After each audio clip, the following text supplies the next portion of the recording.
Okay, so let's go. We've been talking about the Fourier transform. So recall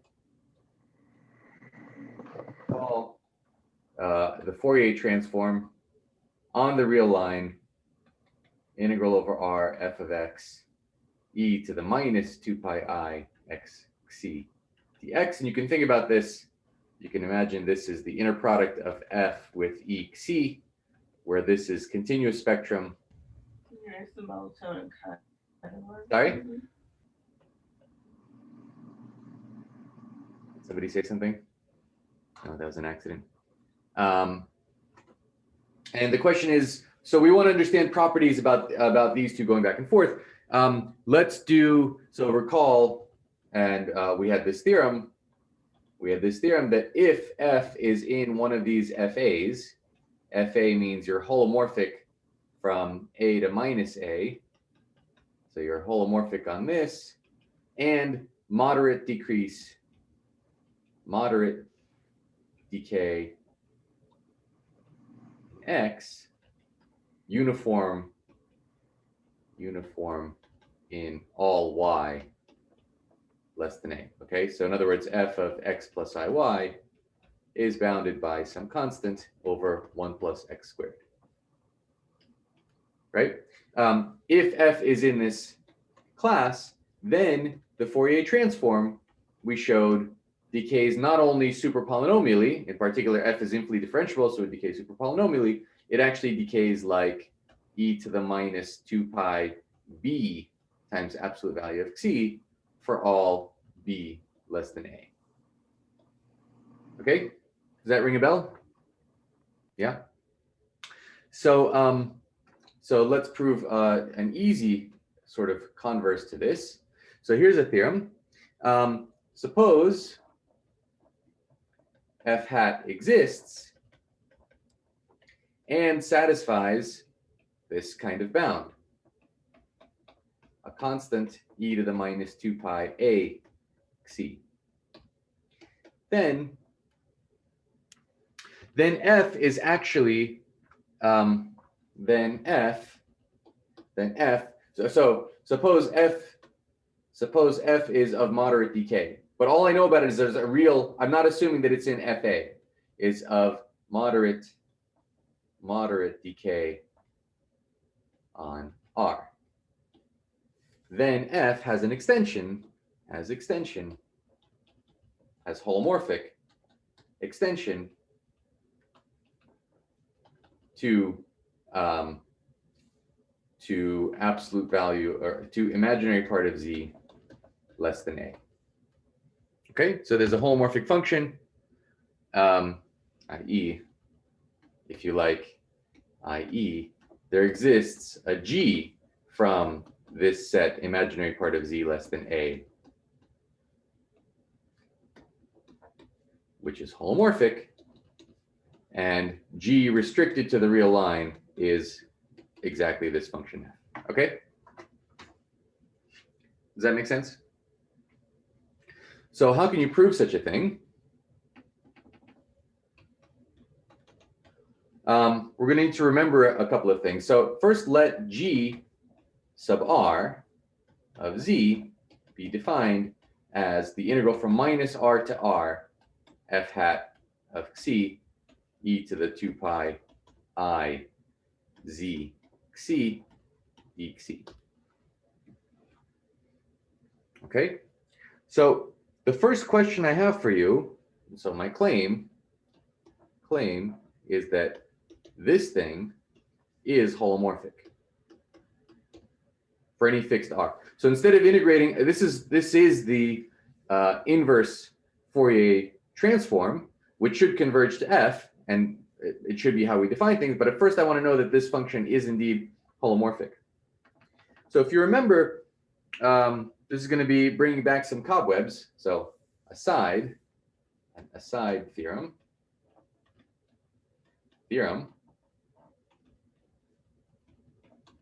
If you have some function of two variables, let's say z and, well, c, fine, c. So this takes z c in some region omega cross, I don't know, some interval a to b, if it maps that to C, say, and it satisfies such that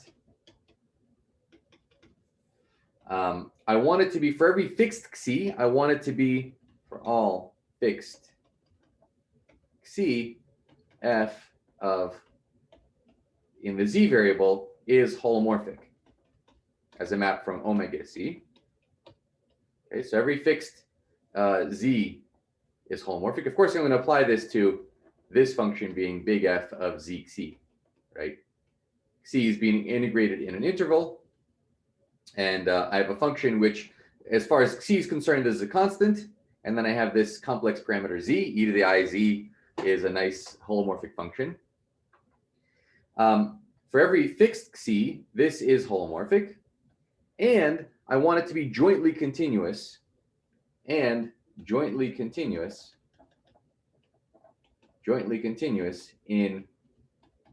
these variables.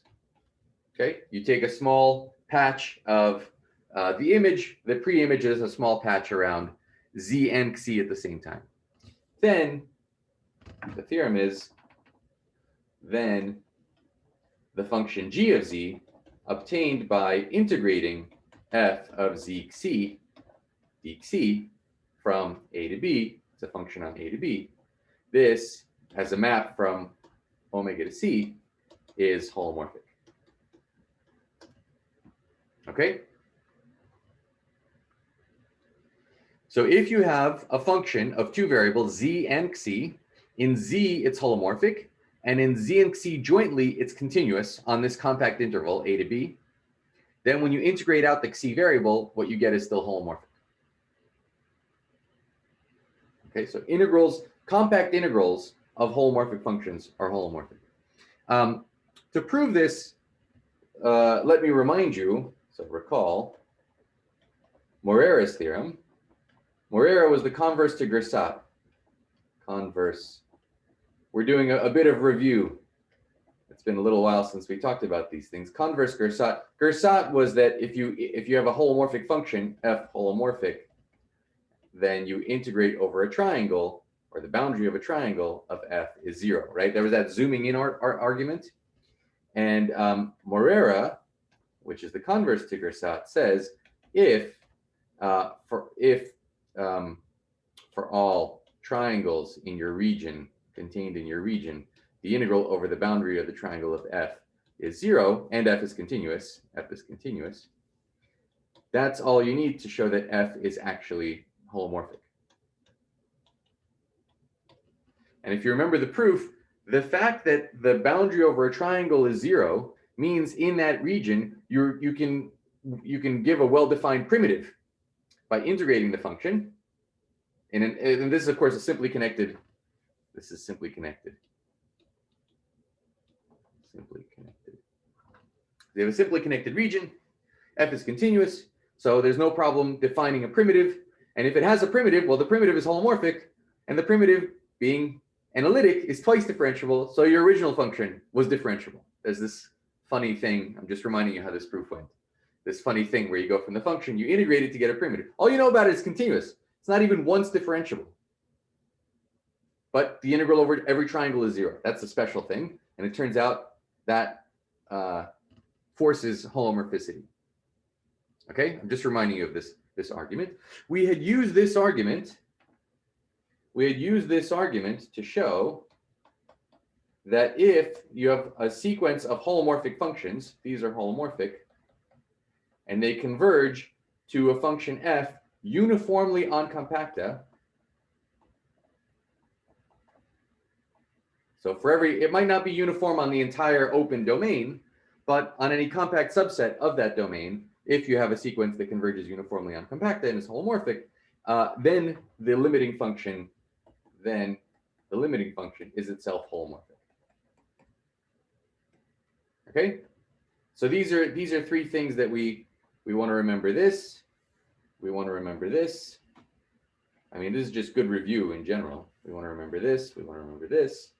And we're trying to prove this aside theorem, and then we're going to go all the way back and apply it to this claim. So I owe you that claim. So far, so good? Cobwebs are coming off. It's been a little while since we talked about some of this stuff, at least.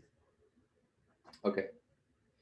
So, so how do you prove this? Well, it's actually, you just apply Morera directly, right? Look at the integral over the boundary of a triangle of G of Z. I guess I want to say here that omega will be simply connected if I'm going to use Morera. For some reason, I didn't write that in my notes, but if I'm using Morera, I mean, the proof of Morera requires that really Gersat we said was in a disk. So we sort of assumed things were simply connected. I guess we said this was in a disk. Maybe I could say this in a disk, but it's true in a simply connected domain. Let's just say simply connected.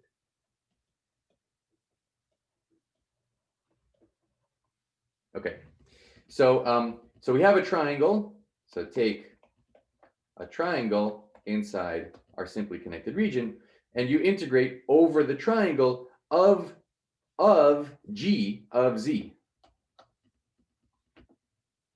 Because I want to test if that integral is 0, right? Certainly G is continuous. I'm taking a continuous function on a compact set and integrating it. So there's no problem with G being continuous. The question is it holomorphic? Can I differentiate the integral? I want to differentiate in the Z variable after integrating in the Xi variable. So really we don't have, it's not something that we have robust tools to do, except we're developing those robust tools. And the robust tool is Morera. So if we integrate over a triangle, over the boundary of a triangle, I'm thinking of a triangle is filled in. Well, let's put in what the definition is. So this is a boundary of a triangle. The definition is integral from A to B, f of Z Xi, dXi, and then dZ. Does this integral converge absolutely?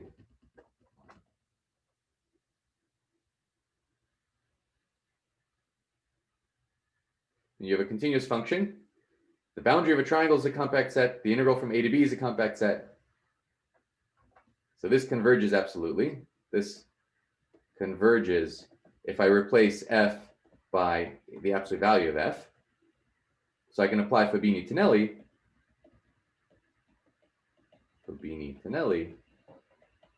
to interchange the order.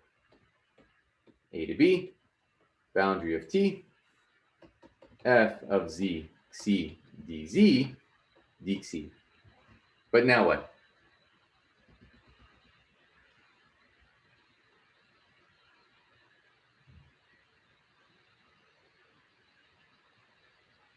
Well, you assumed it was holomorphic in Z, right? For every fixed C. So now I fixed C on the outside. For every fixed C, this was holomorphic. So this, for fixed C, or C fixed, this thing is holomorphic in Z. I mean, F is. So when I integrate this by Gersat, so Gersat tells me this is 0. And so the whole thing is 0. And so the integral over any triangle is 0, and therefore the function G is holomorphic, which implies G is holomorphic. Okay? So now we've proved this implication. Professor? Please. I think you don't need omega to be simply connected. I probably read don't. the proof of this in the book, and they just say that in every disk you can do this. Exactly. You do it in every disk, and then, well, it's holomorphic everywhere. You take omega to be an open set, I guess, maybe. You take it to be open connected. The proof about this Gersat having a primitive. Well, okay, you have a primitive locally, and I guess you could have a Riemann surface of primitives, but it doesn't matter because when you differentiate, they all give you the same thing. So I guess that's why you don't need simply connectivity here. You can do this in every disk. You're absolutely right. We can do this in every single disk. I started getting worried about the primitive and getting sheets, Riemann surfaces. But whatever the primitives are, they all differ by a constant. So when you differentiate, you get back to F. And the only question was, is F holomorphic? Well, f is the derivative of whatever primitives you had. So it's not, I'm not saying that you have a primitive in the entire domain without some choices of branches and things like this. But it doesn't matter because we don't care about the primitive, we're just differentiating. Beautiful. So we don't need simply connectedness. Only care about derivative, only care about f prime equals f. This is kind of, hopefully you see what I mean by this. Thanks, Ram. That's great. Okay, so what?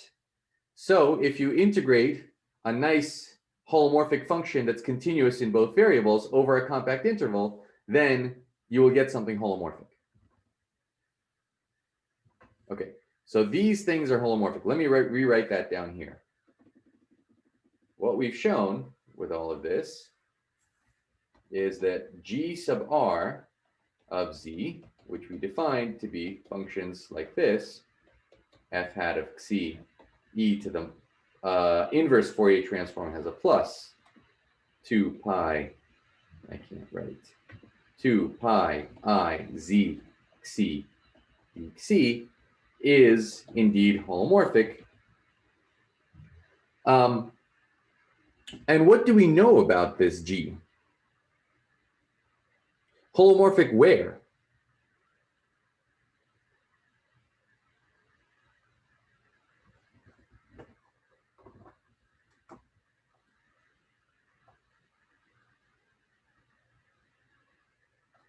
I mean, it's holomorphic wherever this function is holomorphic, right? This is a constant as far as z is concerned. So where's this function holomorphic? Yeah, exactly.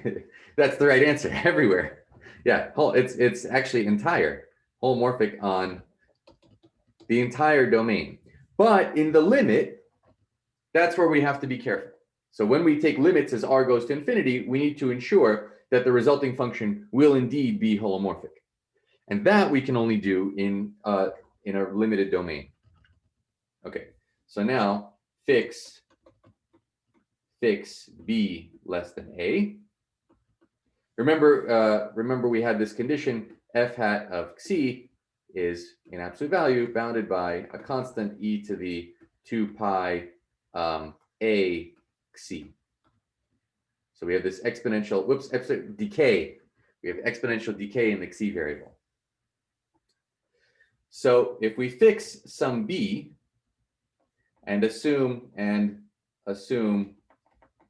that the imaginary part of z is, let's say, less than or equal to b. Okay, so we have this strip minus a to a. We're trying to show that this will converge to a holomorphic function in this strip. So I give myself a little room. Here's minus b to b. And I fix some z in this range. Let's say fix z. Fix z with the imaginary part of z bounded by b. What can we say about this integral?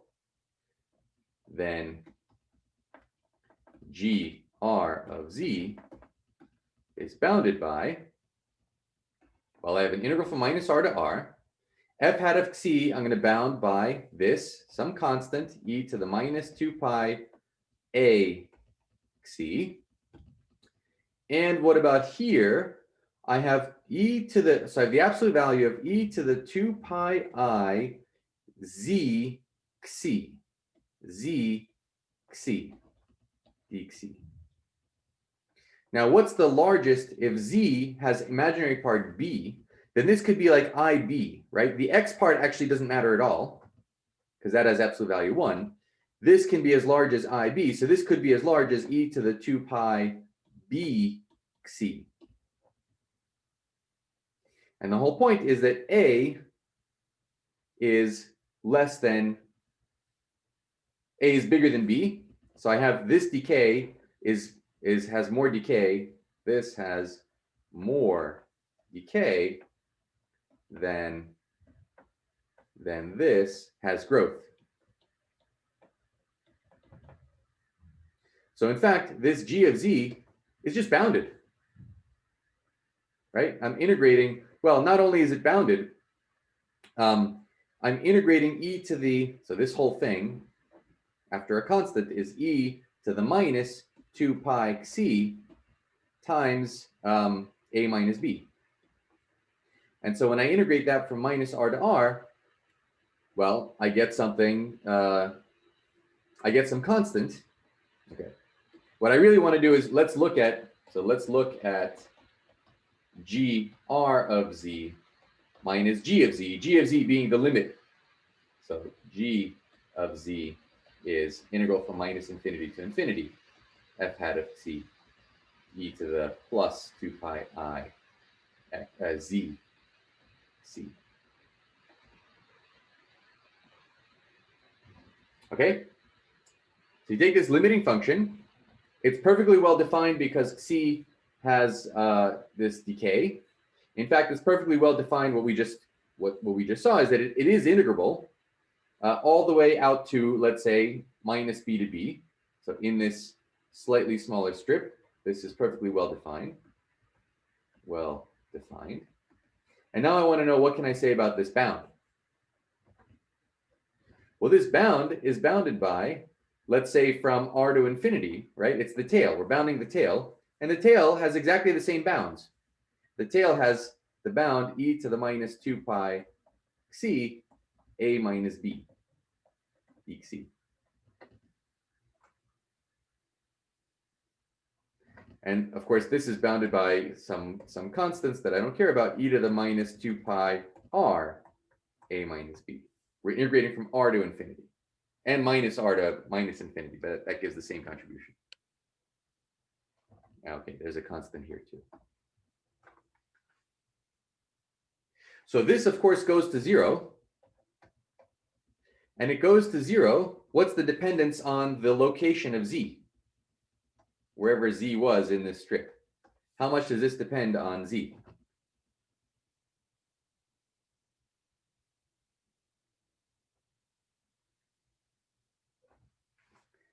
I'm either going too slow or too fast. It doesn't depend. It doesn't. On Exactly. It doesn't depend on z at all. So this is uniform in z. Uniform in z. In particular, it's uniform in any compact set in this strip.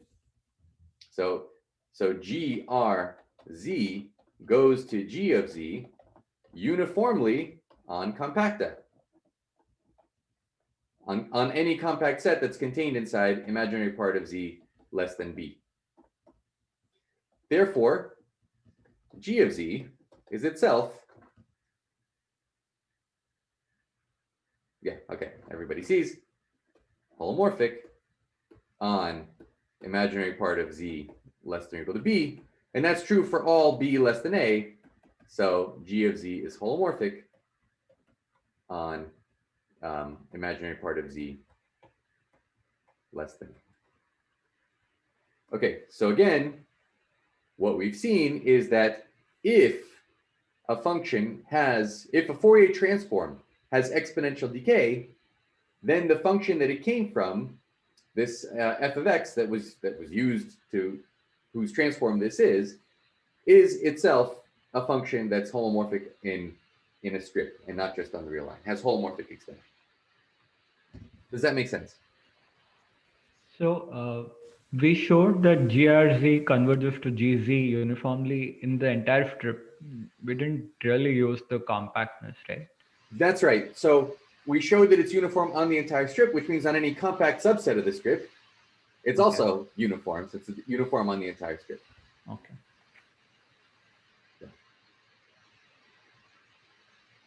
If it's uniform everywhere, that's even better than being uniform on compacta. But we only require uniform on compacta. Good. All right, so that was kind of a baby warm-up. So so let's have a little corollary. We're warming up to the Payley-Weiner theorem. So a little corollary of this. Corollary, this is like baby Heisenberg. Baby Heisenberg uncertainty principle is if the Fourier transform has exponential decay,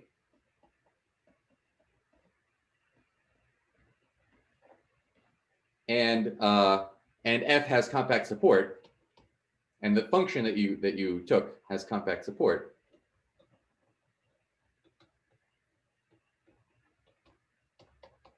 then what?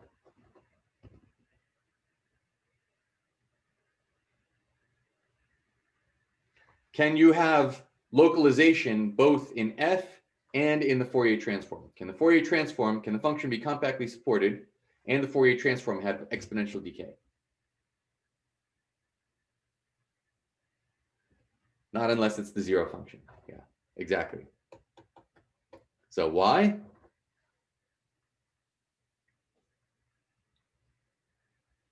So if f is supported in some minus m to m, if the support of f is contained inside some like minus m to m,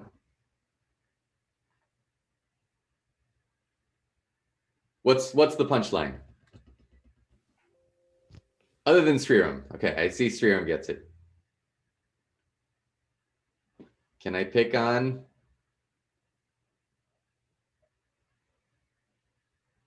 Anna, can I pick on you? I'm not sure. So we just showed that if the Fourier transform has exponential decay, then f actually has continuation to a holomorphic function in a region containing the real line. So what if you have a holomorphic function on this region, but there's this interval from m out to infinity on the real line where it vanishes? What happens to a holomorphic function that vanishes at a limit point? It's bounded. So if it vanishes at a limit point, this was this argument about analytic continuation. Two functions that agree on the limit point have to be the same everywhere where they're defined. So our function f agrees with the function 0 on a limit point. Oh, okay. So it's 0 everywhere. So the only function that can be localized both in phase space, both in position and in velocity. You'll see why, if you study quantum mechanics, why the Fourier transform is somehow supposed to be derivatives. All right, let me not go into it. Fourier transforms are very useful for solving differential equations, because if you differentiate f and you take the Fourier transform, when you integrate by parts, you just get back to f itself times some polynomial of xi. Did we not say this yet? Have I not said anything about solving differential equations? No. Oh, goodness. All right, aside. I need to stop having asides and concentrate on what I'm supposed to be teaching you. But just observation, solving differential equations, well, certain kinds, sort of ordinary ODEs turns into solving polynomials, becomes solving polynomials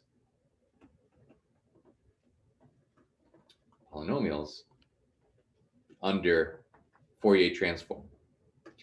The reason is, if I look at f prime, so let's say I have some equation like f prime is equal to f, or f double prime plus f prime minus f equals 0. I'm just making up. This is a stupid equation. I don't have a good one for you. But let's look at this function g. How do I want to say this? If you look at the Fourier transform of f prime, so I differentiate f, and then I take the Fourier transform at xi. What is that? It's the integral over r of the derivative times e to the minus 2 pi I x xi dxi. Right? And so let's integrate this by parts. I get minus integral over r. I'm going to integrate this. I'm going to differentiate this. So I get a plus 2 pi I xi. Oops, this xi has to go here. And it has to look like a xi.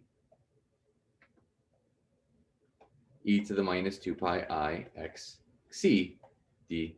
That's why it doesn't go there. That's a dx, of course. I'm taking this as a function in xi. I'm integrating dx, so the xi does indeed come out as I wanted it to. Dx.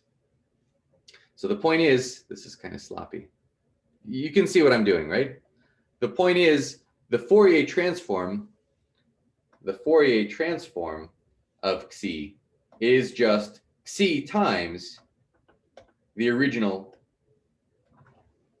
Fourier transform. So the derivative, the ddx operator, dx f hat is equal to multiplication by the, is equal to, well, I don't have a better way of writing this. I mean, there's some constants that we don't really care about. Constant times Xi of the original Fourier transform. So when you take differential operators applied to f, you get a polynomial. So if you have some equation, some differential operator d f equals 0, when you take the Fourier transform, what you get is a polynomial in Xi times f hat equals 0. Okay, so this was just a very quick aside. I realize I'm not doing it justice, but I had to say the words. Okay, so why was I saying that? So we have a baby high, yeah. So why does differentiation? What does differentiation have to do with the Fourier transform, and why this is phase space in quantum mechanics? Let us move on. So right. So now I want to prove the Payley-Weiner theorem. Let's state and prove the Payley-Weiner theorem. So if we have exponential decay, then f cannot have compact support without being the zero function.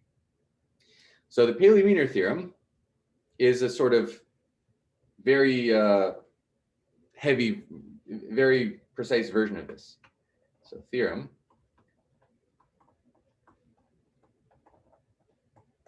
Payley-Weiner theorem. Okay, I'm going to assume that f is a continuous function of moderate decrease. So assume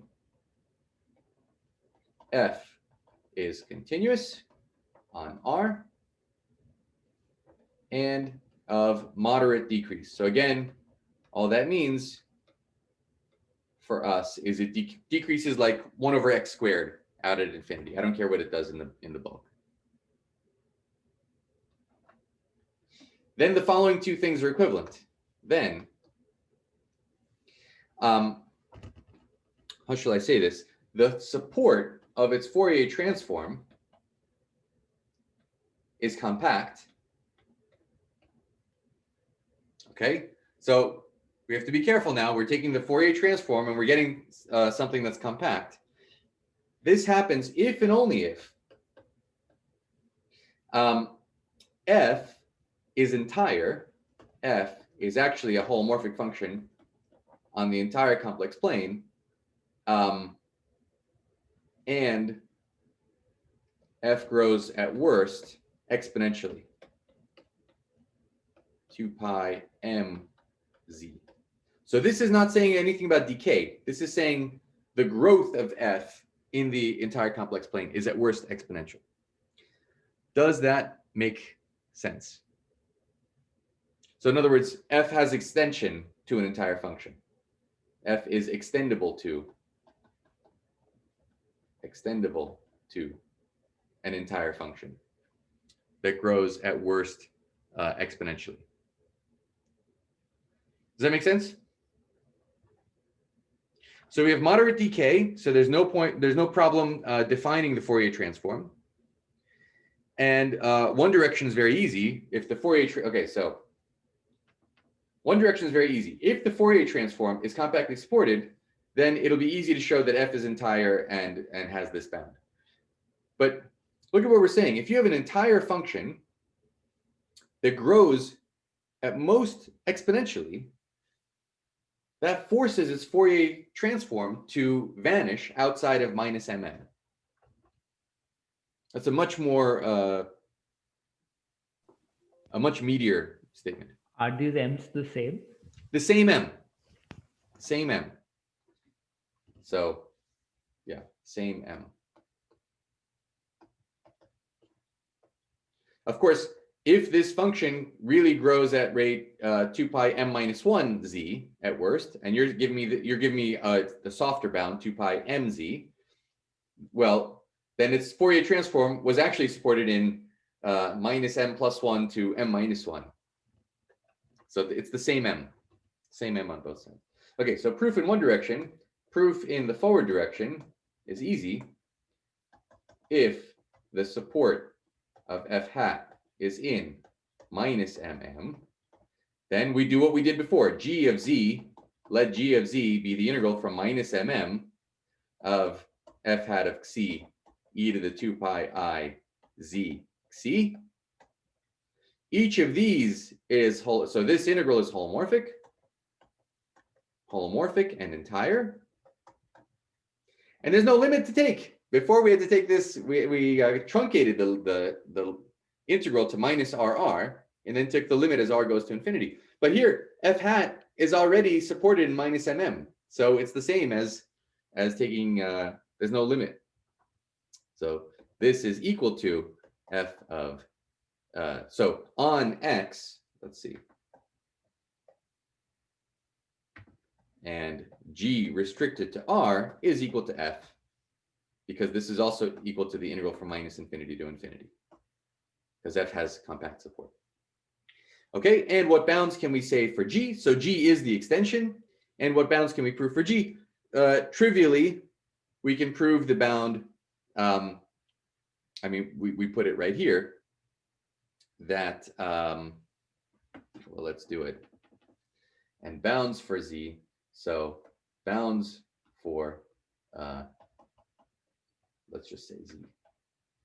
Bounds for Z are trivial because, well, I have some integral from minus mm. F hat of xi, it's a function on a compact region, so it's bounded. And this is at worst, if we're being very crude, 2 pi. Xi gets no bigger than m.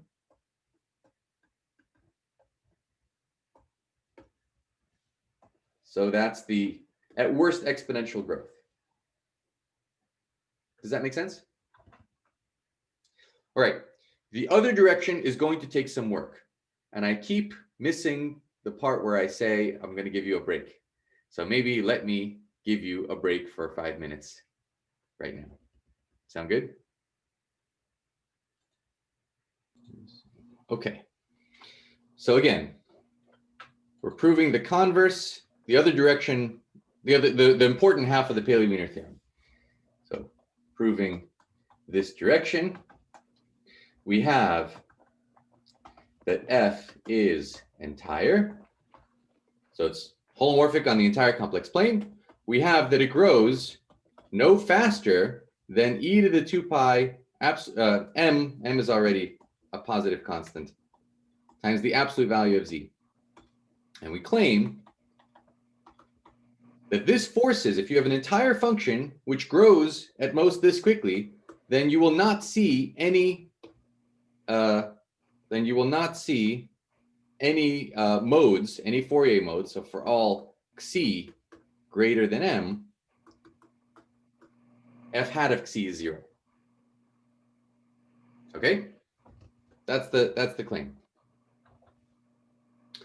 So we're going to prove 3 theorems that each is approaching this theorem. So maybe I'll call them lemmas. So lemma 1, the first approximation to this is that if f is entire, and I have not this bound, so this bound just cares about the distance to z, right? This is the modulus of z, that it grows no faster than the modulus of z. If f is entire, and I assume that on x plus iy, I have moderate decay in x and growth that's at worst exponential, but only in y. So if f is entire, if I had more than I really have, I have only this, I have only exponential growth. But if I actually had moderate decay in x and at worst exponential growth in y, then the Fourier transform would vanish outside of minus mm. Okay, so this is our first approximation to the Payley-Weiner theorem. How could we prove this? Proof. Let's look at f hat of xi. By definition, this is the integral over r, f of x, e to the minus 2 pi I x c dx. Okay? And assume, let's say c is bigger than m. Okay? So we're in the complex plane. F is entire. We're integrating over the real line, and c is positive. C is positive and in fact bigger than m. So let's put m over here. This is m. Well, we can pull this contour. So if we pull contours, I guess I want to pull contours down. So by our usual box argument, because f has decay in the x direction, we can take a usual box argument and pull. So this integral, I claim, is equal to the integral f of x minus iy e to the minus 2 pi I c x minus iy dx. So do we need to redo this argument, or you guys can see how if I have an integral over here, I can pull the integral down to here.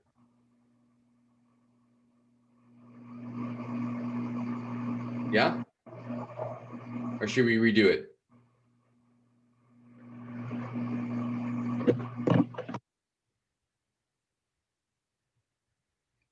Votes either way?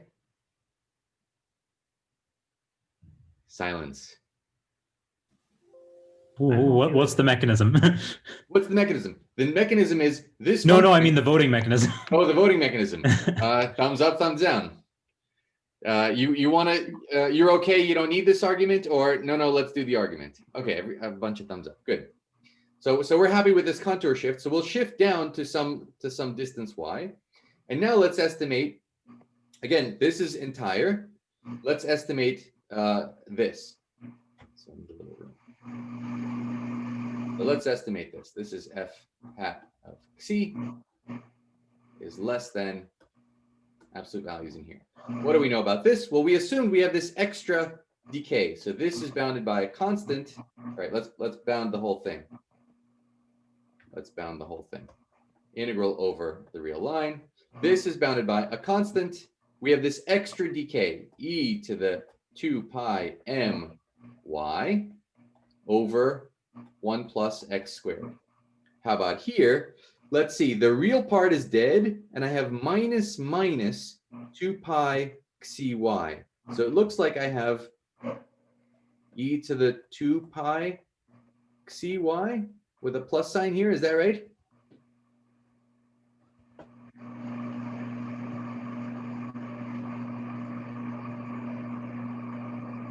No, minus cancels, and I also cancels, and I get a minus sign there.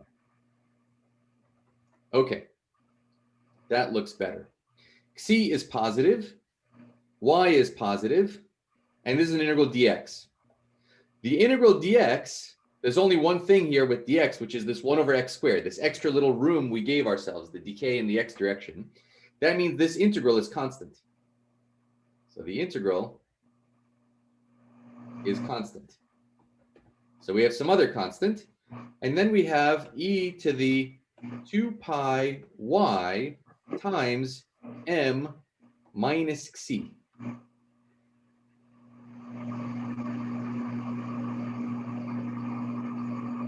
Everybody see that? But c is bigger than m. So m minus c is a negative number. And this was true for any positive y. I mean, we took it to height negative y where y was positive. This is true for all y. And there's no y on this side. So now what are we going to do?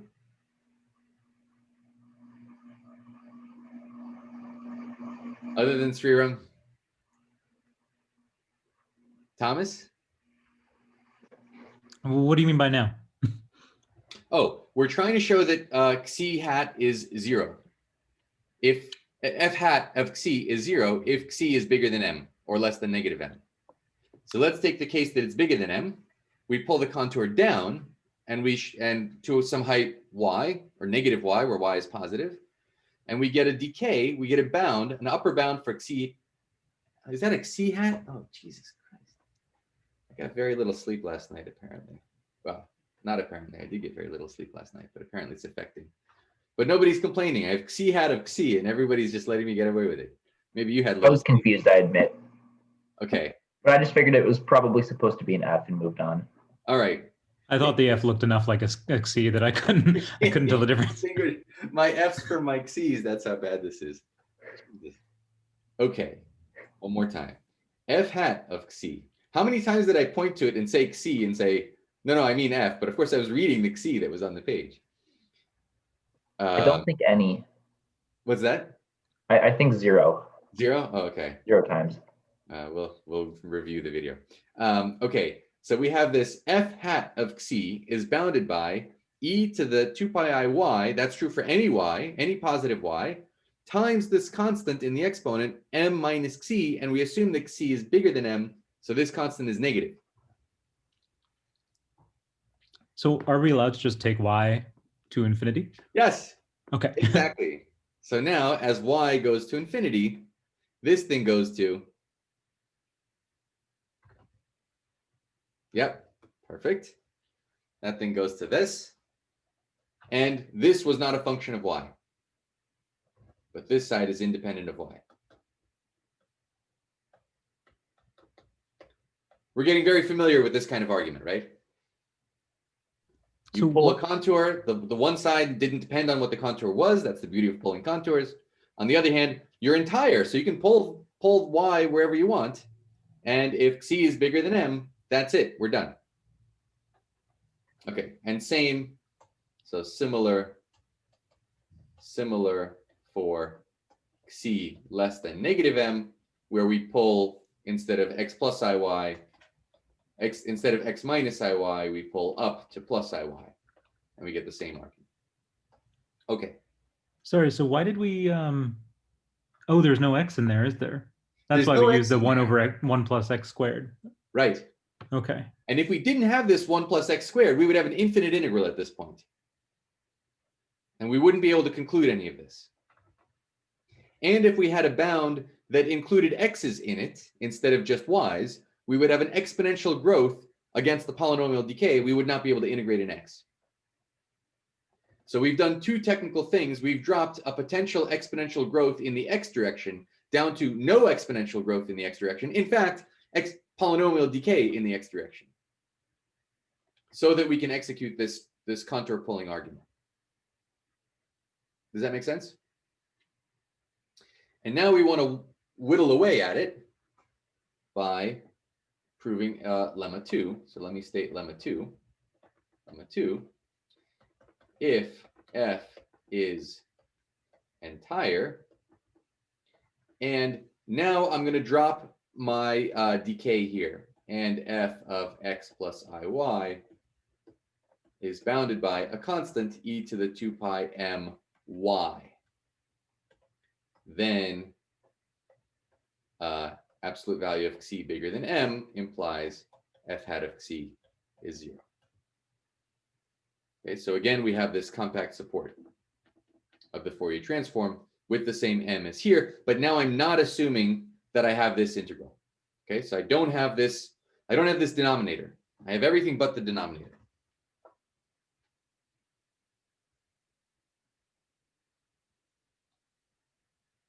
Does that make sense?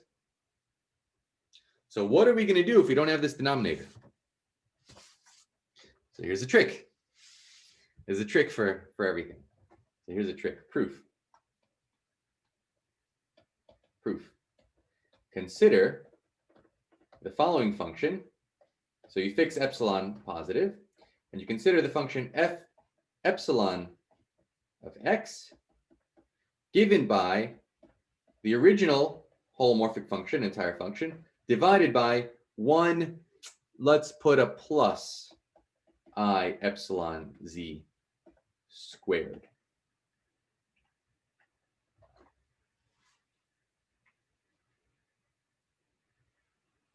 Okay. what can we say about this function? What is the absolute value of f epsilon x plus iy? I guess I don't care which way it goes. Yeah, let's take imaginary part of z negative. Say z is equal to x minus iy. So we're going to look at the Fourier transform of this function, and we're going to compare it to the Fourier transform of this function. What bound do we have on this? So f, we said, is bounded by e to the plus 2 pi m y. And how about this denominator? So what is the absolute value? So 1 plus I epsilon x minus the I squared is the minus sign, epsilon y. So in other words, 1 plus I epsilon z is equal to this. I'm just breaking z into x plus iy. I guess I want x minus iy. I'm writing z as x minus iy. Does that make sense? Everybody see that? So if I take this and I take the absolute value squared, so that's the imaginary part squared and the real part squared. The real part is 1 plus epsilon y squared, and the real part is epsilon squared x squared.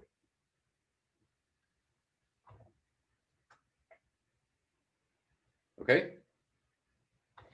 So on one hand, I want to point out that this is at least 1 plus epsilon squared x squared. So when I divide by it, I get to divide, I change the sign, and this is a 1 plus epsilon squared x squared, but you can take that epsilon squared and stick it into the constant. So this is a function to which, so this is a function to which lemma 1 applies.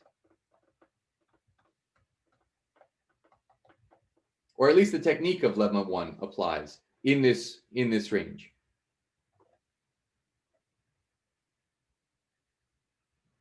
Okay, so lemma 1 applies, and what we know is that f epsilon hat of xi is equal to 0 if xi is bigger than m.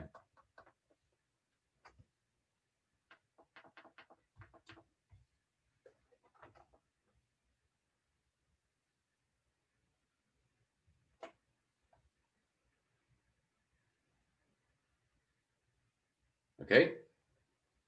On the other hand, what do we know about? On the other hand, what do we know about? But now let's look at f epsilon hat of xi minus f hat of xi.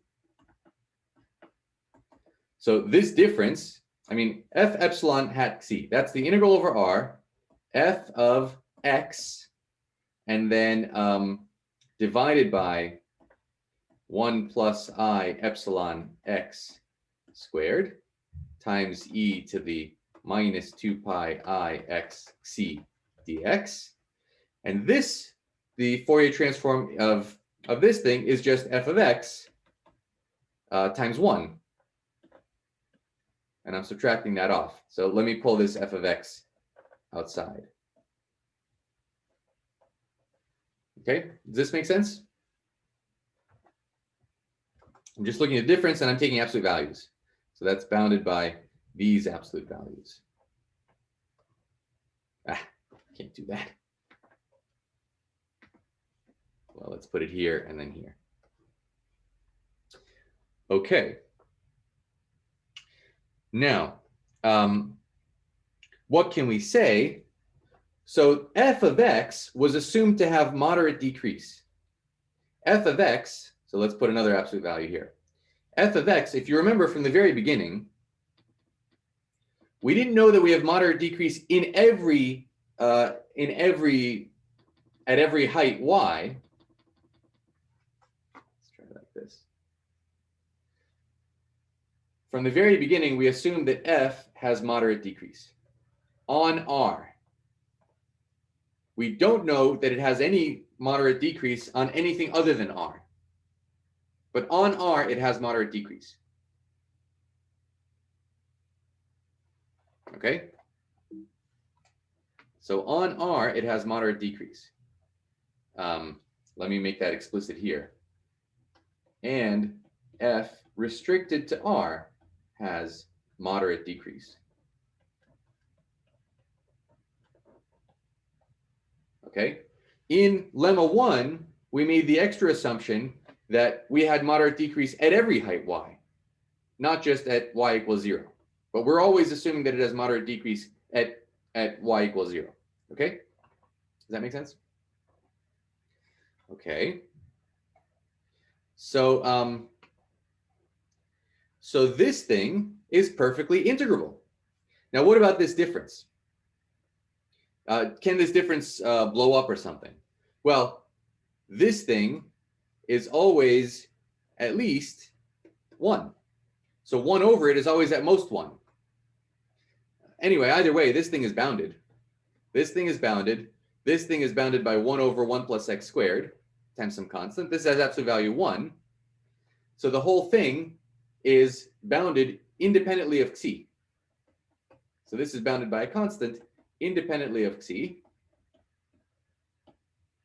Again, we're assuming, well, this is just a general fact. But what happens to this as epsilon goes to 0? So as epsilon goes to 0, this thing goes to 0, right? Because this factor, of course, when epsilon goes to 0, this factor dies. So this thing goes to 0. We have an integral of something going to 0 times something that converges. I can interchange the limit and the integral because everything's absolutely convergent. And so this thing goes to 0 as epsilon goes to 0.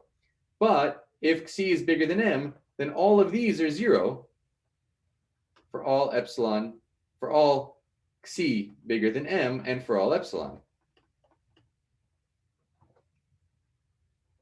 And the difference goes to 0. But this thing, it goes to 0 as epsilon goes to 0. But this thing doesn't depend on epsilon. This is independent of epsilon. Does that make sense? So these, when we have our epsilon, we can apply lemma 1, and the Fourier transform of f hat is 0 once xi is bigger than m. So again, the picture is, well, maybe this is our xi picture. So xi is bigger than m. This Fourier transform has compact support. So f hat epsilon of xi, whatever it's doing, I don't know what it's doing, and then it dies. And of course it dies on, well, I don't know what it's doing. Let's just focus on this side. And it dies here. But as epsilon goes to 0, this converges to the Fourier transform f hat. And so this Fourier transform must also be dead, since this is dead for every epsilon. And as epsilon goes to 0, one converges. Okay, I'm going, therefore, f hat of xi is in fact 0 for all xi bigger than m. Any questions on lemma 2? So I didn't understand. So why do we need to bound by some constant which is independent of xi? Well, all I'm trying to say here is I want to interchange the limit with the integral. I want to send epsilon to 0. This thing point-wise goes to 0. Does the integral go to 0? But the integral, I have moderate decrease. So yes, it does. I want to pull the integral, the limit as epsilon goes to 0 inside the integral, and I'm just verifying that I can do that.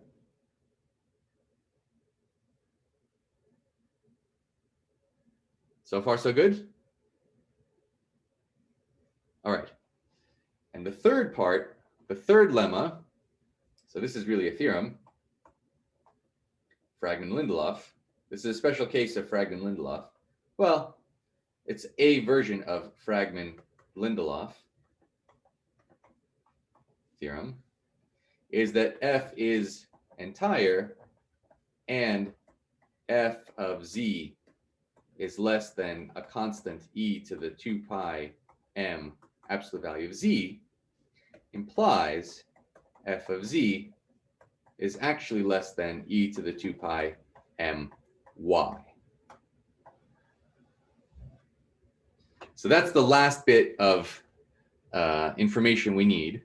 If a function is entire and it grows at most exponentially in any direction, then actually it grows at most exponentially in the y direction. Okay.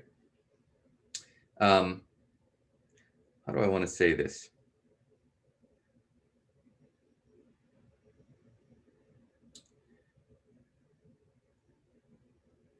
I need to be slightly more careful than this. Let's say this slightly more carefully.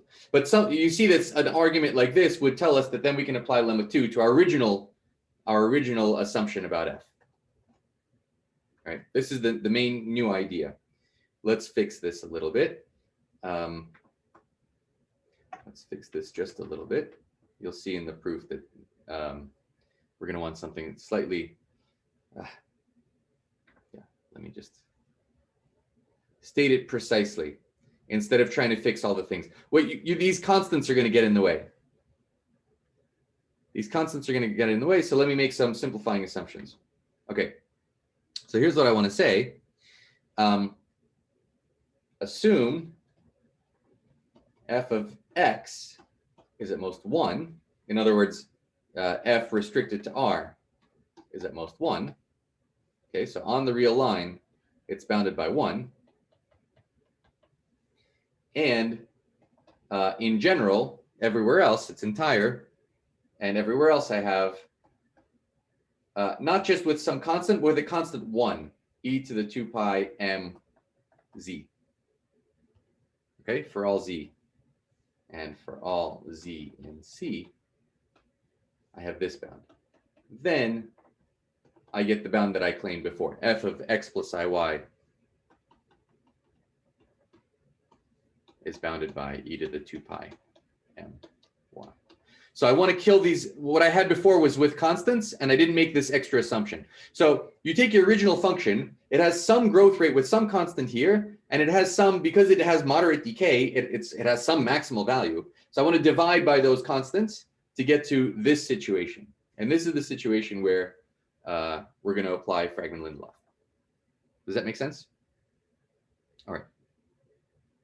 So let me state, so this version implies Payley-Weiner.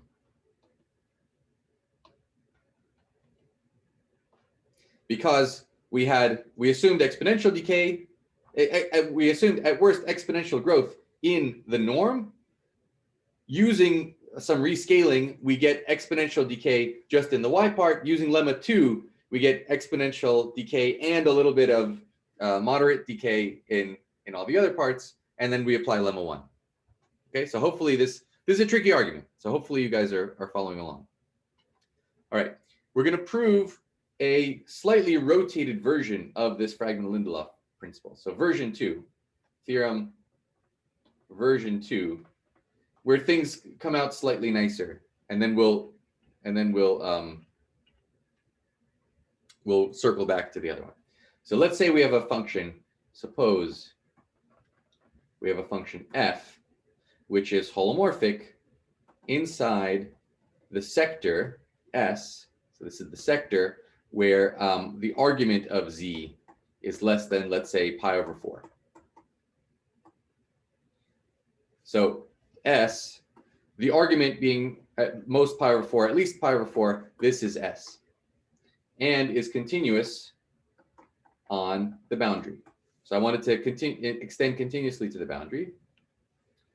I want to assume that f is bounded by 1 on the boundary, on arg z equals pi over 4. Okay, so here f is at most 1, and here f is at most 1. Can I conclude that f is at most 1? So then f is at most 1 on all of S. Let's test how much we remember about the maximum modulus principle. We discussed the maximum modulus principle which said you take your largest value on the boundary. And we needed that to prove that we needed the region to be compact, to be bounded. If the region's not bounded, you can't say that your maximum is on the boundary. And we had a function which was the kind of quintessential counterexample to being bounded on the boundary. It's being bounded on the boundary. Yes, that is what I mean to say. Do you remember who the enemy is? So remember, there's an enemy. Enemy to something like the maximum modulus principle. It was a pretty simple function. Think about something that's going to have good properties on very particular lines, but not others.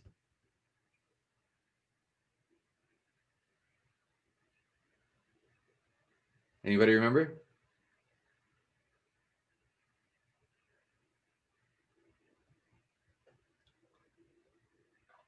Well, I'll give it to you. How about e to the z squared?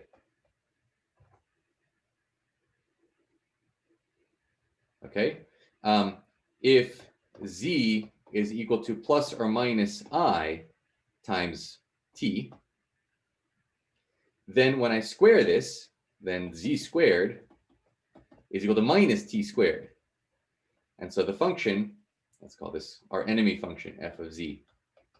So our enemy function, f of z, is equal to e to the minus t squared. It's even worse than that. If I put here pi over 4, yeah, let's put here e to the pi I over 4. Then when I square, I get,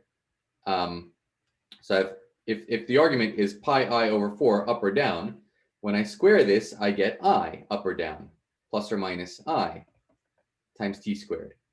And so e to the plus or minus I t squared, the absolute value, so the absolute value of f here is 1, exactly on these sectors. But of course, on the real numbers, this is blowing up. On R, in this direction, f is blowing up dramatically.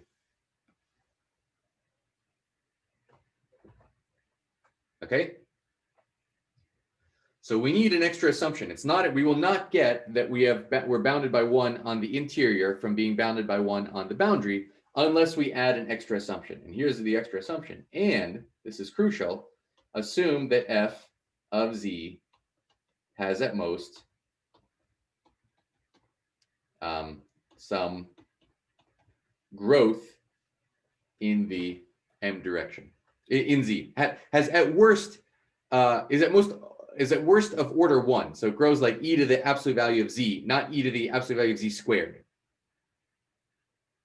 In fact, it's enough to be anything, any power less than z squared, but never mind.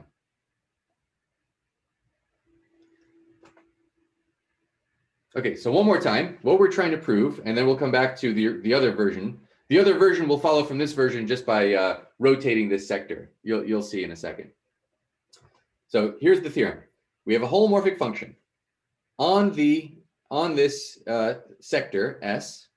It's continuous on the boundary. It's at most 1 on the boundary. And in the inside, it grows. It does not grow like e to the z squared. It grows at worst like e to the z. Then actually, it's 1 on all of S. Okay, that's what I claim. This is going to take a couple of steps. I think we can try it. Let's try it.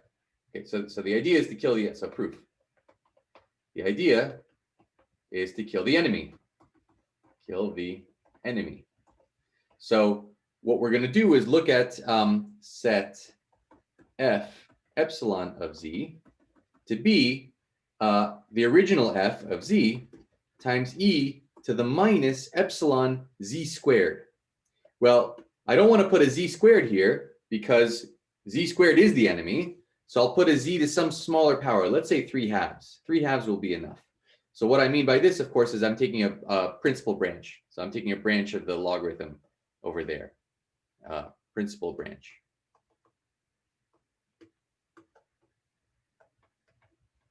Branch of log. It won't matter at all. But by z to the 3/2, I mean z to the 3/2 means the exponent of 3/2 log z. And in this sector, it won't make any difference. But let's just take, to be concrete, let's take a principal branch of log here. Okay, we take this f. Let's look at what we know about e to the minus epsilon r squared. So I want to know what's going on sorry, z squared. Z to the 3/2.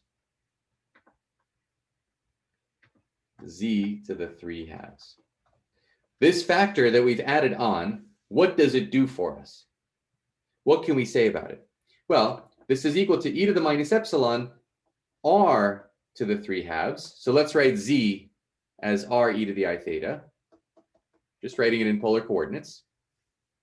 So this is r to the 3/2, and then, so what's the absolute value will be the real part of this, right? And the real part is what? Cosine theta? 3/2 theta? Cosine of 3/2 theta? Since so z to the 3/2, I mean, in this branch, so r e to the I theta to the 3/2 in this branch is r to the 3/2 e to the 3/2 I theta. Okay, so the real part of this thing is r to the 3/2 cosine 3/2 theta. Now here's the thing, theta ranges in minus pi over 4. Theta is at most pi over 4 in absolute value, because we chose this sector. So if I multiply this by 3 and I divide by 2, 3/2 theta gets as large and as small as 3/8 pi. And what's important about 3/8 pi is it's some number that is definitely smaller than pi over 2. Why am I worried about pi over 2? What happens to cosine at pi over 2? Cosine starts up here. And at pi over 2, I hit 0, right? But I don't get to pi over 2. I stop at 3/8. 3 pi over 8. And somewhere here. So this cosine is bounded above by some absolute constant. I don't know what cosine of 3 pi over 8 is, but it's something that's not 0.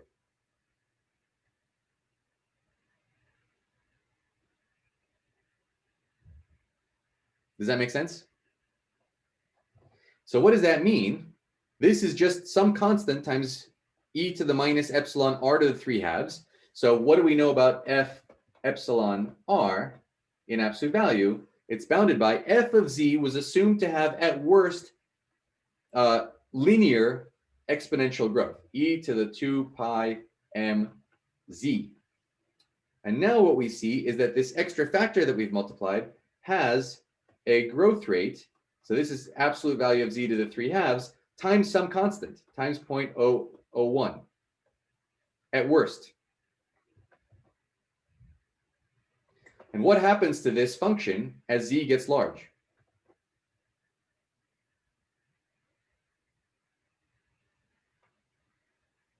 Epsilon is fixed. Yeah, exactly. This goes to 0 as z goes to infinity. So however we're going out to infinity in this sector, this new function has been completely mollified. So if we were to graph this function, sorry, I'm going a little over time. So here's this sector S, right? I'm thinking of the real part here and the imaginary part here. So if we were to graph this F epsilon, whatever it's doing here, I don't know, but then it's going to 0. Okay, it's going to 0 in all of these directions. Does that make sense? Well, if it's going to 0, so let I don't know, I was going to use M, but I'm using M for something else.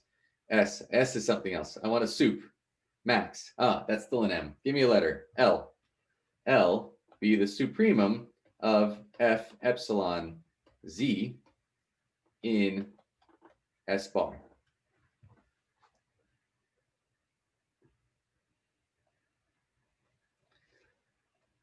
So out at infinity, it's getting small. That means this supremum is somewhere in S bar. This is in S bar in some compact region inside Z is less than some R. Okay, there's some region R inside which wherever this maximum is, it occurs somewhere. Right? Now we have a continuous function in a compact domain. It achieves a maximum. Can this maximum be in the interior of S?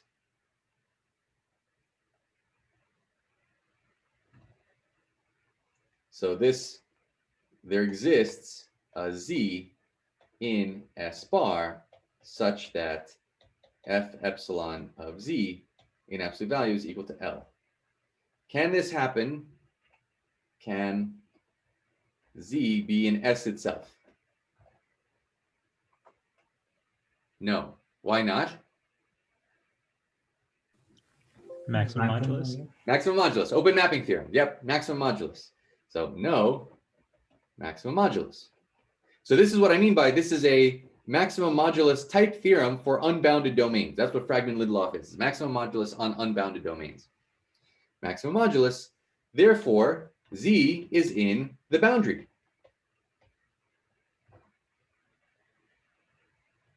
Okay, so it has a maximum value. It can't be in the interior. That means its maximum value actually happens here somewhere on the boundary of S, on the boundary of the sector. But what do we know about F on the boundary?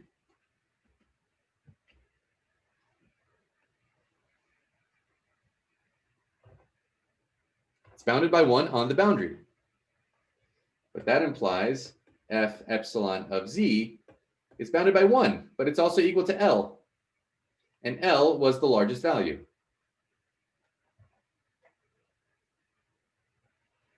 Which implies for all Z in S bar, F epsilon of Z is bounded by 1. The largest value happened on the boundary. On the boundary, everything's bounded by 1. Therefore, the whole thing is bounded by 1. Okay, this is true for every epsilon. And now send epsilon to 0. It was true for every epsilon, so you can't cross over 1. You can't get larger than 1 in absolute value on all of S, on all of S. Okay, cute little trick. So as long as you had anything, see how would this fail to work? If I had any exponent here, if I had an exponent of 2 here, this would fail. Because if I put a 2 here, now the cosine can go all the way to 0. If I didn't have 3 halves, now I can go all the way to 0. And there's nothing stopping me from attaining large values out at infinity. Okay, so it's crucial. Let me put here. What's crucial is that 3 halves is less than 2. 2 really is the enemy, and you can see it from the cosine function. That's why it's the enemy. Nick, you have a question? No. Okay, so what we've proved is, so review, we've shown a version of Phragment-Lindelof if F on the boundary of S is bounded by 1 and F grows, in fact, at most like e to the 2 pi, I mean, any constant, this is not constant dependent, z to any power that's a little bit less than 2, then F is bounded by 1 on all of S. It's the same argument. Now let's go back to our setting. Instead of S, we just rotate things by multiplying by e to the pi I. For our function, for F, which was entire, we consider big F of Z to be F of Z times e to the 2 pi I mz. So this function grows at most I'm trying to rush this to try to give you a quick version of it. So there was nothing special about this sector. If we can rotate things, just replace f of z by f of e to the pi I over 4 z, so that it rotates this sector up to this sector. And the same thing holds. So so this big F on R, the absolute value of big F is the absolute value of F itself, and we assumed F was bounded by 1. On this vertical line, IR plus, this is on R plus, on IR plus, F, so let's look at big F. We have F of IY, and this grows like 2 pi e to the 2 pi my with a minus sign, because there's an I times an I. So this is minus 2 pi my, and we assumed that this grew at most like e to the 2 pi my. So these exactly cancel, and we get something that's less than 1.